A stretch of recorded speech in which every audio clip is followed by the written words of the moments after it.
화폐 시장과 LN 곡선, 폐쇄 경제의 ISLN 모형에서 지급 준비율과 현금 예금 보유 비율이 이자율의 감소 함수일 때 두 비율이 상수인 경우와 비교하여 옳은 설명을 모두 고르라고 합니다.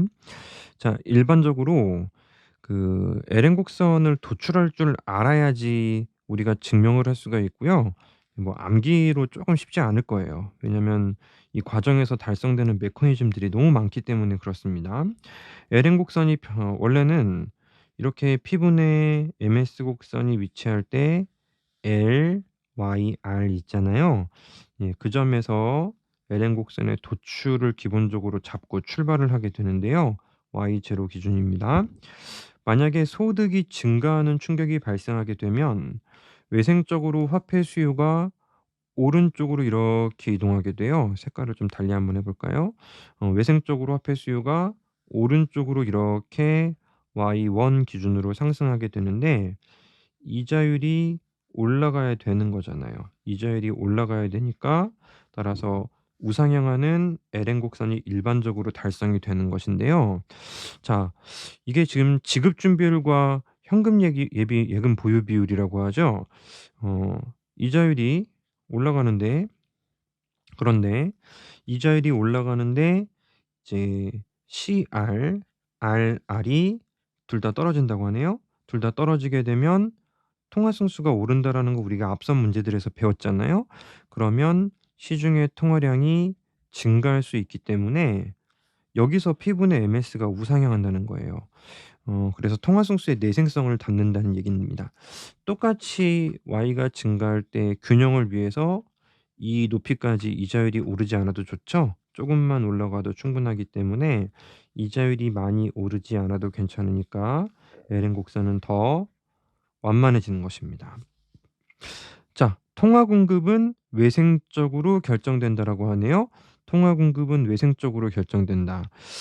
기존의 LM에서는 그게 맞지만 요거 내생성을 가정할 때는 그렇지 못해요. 내생성을 가정할 때에는 이자율에 의해서 통화량이 바뀔 수 있기 때문에 외생적이지 않고 내생적으로 움직일 수 있다는 것이고요. 니은 통화 정책의 효과가 커진다라고 하는데 자, 이거 그래프 이동할 때 방향은 똑같은데 정도의 차이를 비교하는 요령이 있어요. 자, LN 곡선의 기울기가 지금 달라요. LN 곡선의 기울기가 다른데 LN 곡선의 기울기가 다른 이유는 LM식 기준 이자율이 이 화폐 수요 쪽에 미치는 민감도가 다르기 때문입니다. 그러면 우상향하는 평범한 LM에 내생성을 가정하는 이렇게 완만한 LN 곡선을 전제할 때 이자율 때문인 거잖아요. 이자율 때문에 그래프의 기울기 차이가 난다면 오른쪽으로 이렇게 이동하는 폭은 같아야 돼요. 왜냐하면 Y의 민감도가 다른 건 아니기 때문이죠. 통화량이 증가할 때 이자율은 다른 폭으로 변화할 것을 요청하기 때문에 이자율이 불변이라면 Y가 증가해야 하는 폭으로 답을 찾아야 되고 따라서 수평 이동 폭이 일치하게 됩니다. 그래서 한 방에 해결 안 돼요. 요거 이제 본격적인 이제 고급 문제풀이 강의에서 더 많이 제가 기준을 잡아 드릴 거예요. 여기에 IS 곡선이 있었다는 거죠. IS 곡선이 있었다면 통화 정책의 효과는 커지는 게 아니고 작아집니다. 따라서 니은은 틀린 선지가 되는 것이고 제가 기억에 동그라미를 왜 쳤어? 기억도 틀린 거였죠. 어 그래서 뭐 답은 나왔습니다만 디귿 재정 정책의 효과가 커진다. 예, 그거는 쉽죠. 여기다 바로 덧대 볼게요. IS 곡선이 오른쪽으로 이동할 때 교점이 더 우측에 위치하는 쪽은 내생성을 가정하는 경우니까 맞고요. 리을 LN 곡선의 기울기가 완만해진다. 이미 그로부터 도출해서 진행을 했죠. 그래서 정답은 3 번입니다. 어려운 문제예요.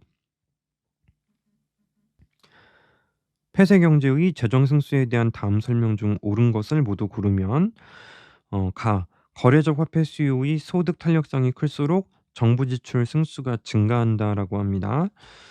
그렇다면 요거는 좀 바로 한번 해 볼게요. 우리가 이제 매번 화폐 시장을 떠올리면서 할 수 있는 노릇은 아니기 때문에 그렇습니다.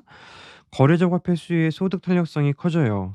자, 비교를 위해서 LN 곡선이 두 개 여기서 출발한다고 전제한다면 이자율이 올라갈 때 소득이 많아져야지 경제에서 화폐 시장의 균형을 달성할 수 있다라는 우상향하는 레렌곡선의 특징이 이제 또 기본적으로 전제가 됩니다.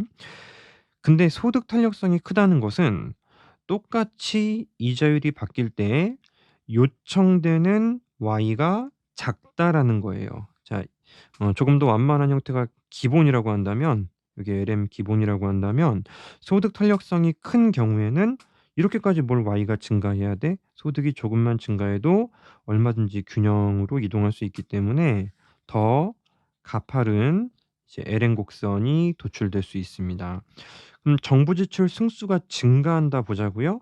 LM-IS 곡선이 이렇게 오른쪽으로 이동할 때 작죠? 예, 오른쪽으로 이동할 때 이제 정부 지출의 승수가 더 작게 되는 것입니다. 더 오른쪽으로 균형의 Y는 더 적은 상태가 될 것이기 때문에 그렇죠. 동일한 크기의 조세 삭감과 정부 지출 증가에 대해 조세 승수의 절대값이 정부 지출 승수의 절대값보다 작은 이유는 조세 감소분 중 일부분이 가계저축으로 전환되기 때문이다. 이건 앞선 문제들에서 우리가 몇 번 보셨어요. 총지출 곡선이 올라가면서 IS가 움직이는 것인데 정부 지출이 변화하는 충격은 케인즈의 다이아그램에서 총 지출 곡선을 고스란히 상방으로 끌어올리는 그런 정책입니다. 근데 조세 있잖아요. 조세. 이 조세가 감세 정책이 발생하면 한계 소비 성향을 곱한 만큼만 올라갑니다. 그래서 스몰 c 곱하기 델타 t, 물론 음수죠. 음수가 붙어 있는 만큼 올라가기 때문에 따라서 소비로 가는 게 이제 일부분은 저축으로 빠졌다라는 이 표현하고 딱 맞아떨어지는 거예요. 그래서 나는 정답이 되는 것이고요. 다 이자율 변화에 투자가 민감하게 반응할수록 정부 지출 승수는 증가한다라고 합니다. 어려운 문제들이 참 많이 언급이 되고 있는데요. Y, R 평면에서 어 이제 이자율이 떨어지면 소득이 증가해야 되는 거거든요. 소득이 증가해야지 IS 곡선이라고 말할 수 있는데 이자율의 변화에 대해서 투자가 민감하게 반응한다라는 것은 이자율이 떨어질 때 총지출이 많이 올라가니까 Y도 많이 늘어야 되는 거예요. 그래서 IS 곡선이 더 완만해지는 것입니다. 근데 이제 LN 곡선 있죠? LN 곡선이 이렇게 딱 있단 말이에요.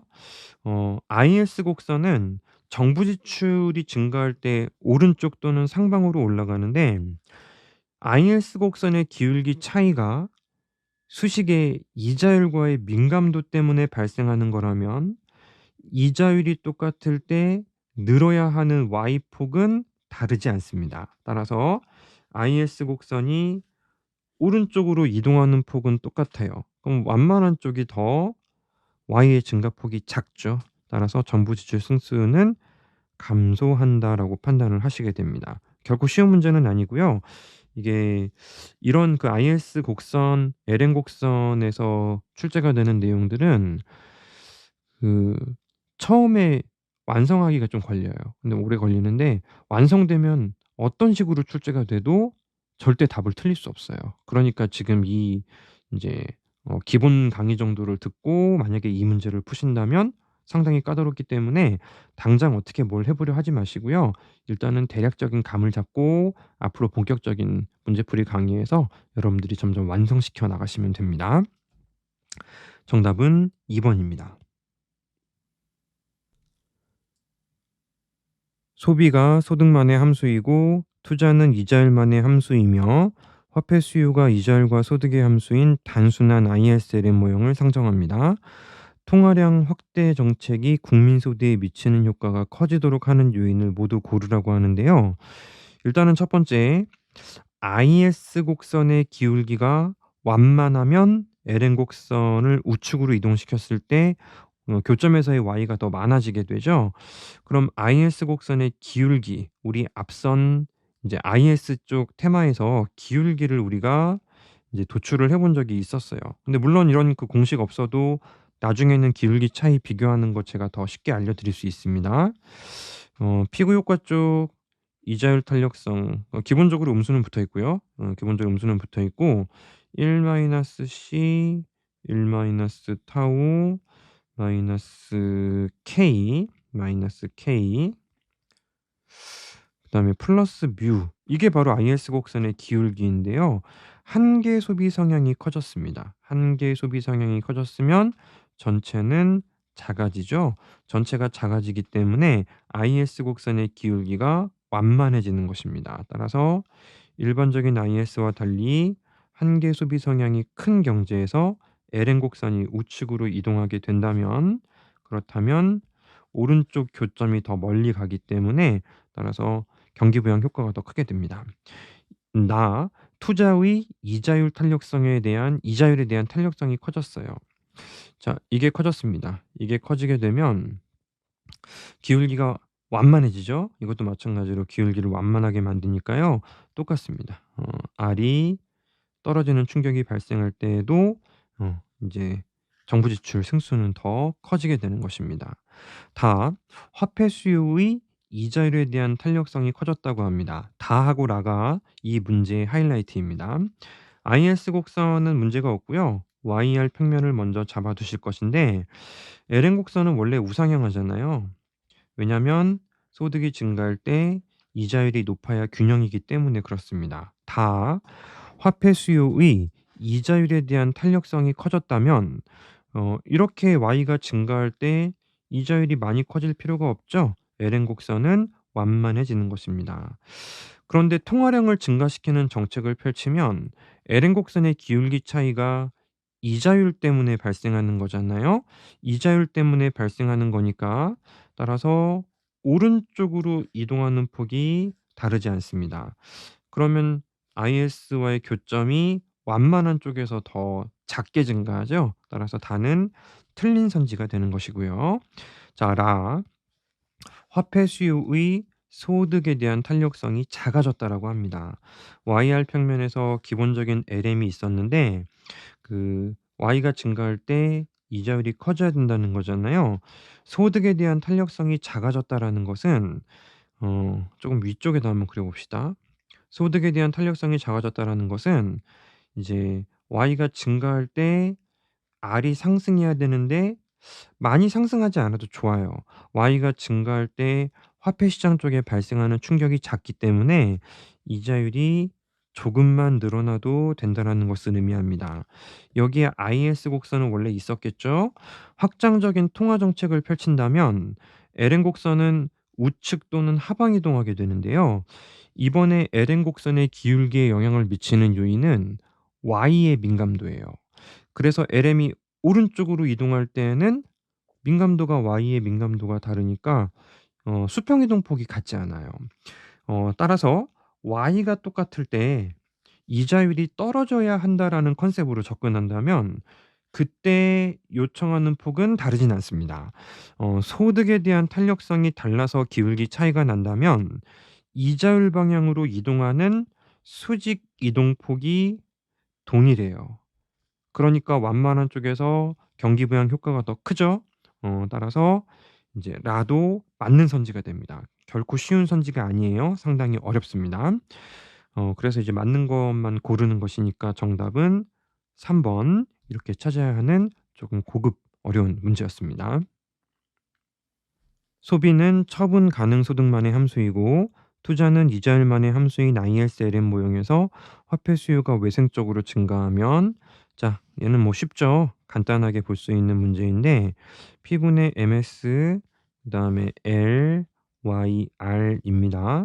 LN 곡선은 이미 도출이 되었다고 전제를 한다면 그렇다면 현재 이 점을 관통하면서 우상향하는 것이죠. 만약에 외생적으로 화폐 수요가 증가한다라고 한다면 이렇게 L 다수로 커지는 충격이 발생하는 것인데 그래도 Y가 불변일 때 곡선의 위치가 이곳에 위치하는 거예요. 그럼 봐봐. Y 제로가 그대로라도 R 제로로는 안 되잖아요. 더 높은 수준의 R을 필요로 하기 때문에 LM 곡선의 위치는 상단에 있어야 되고요.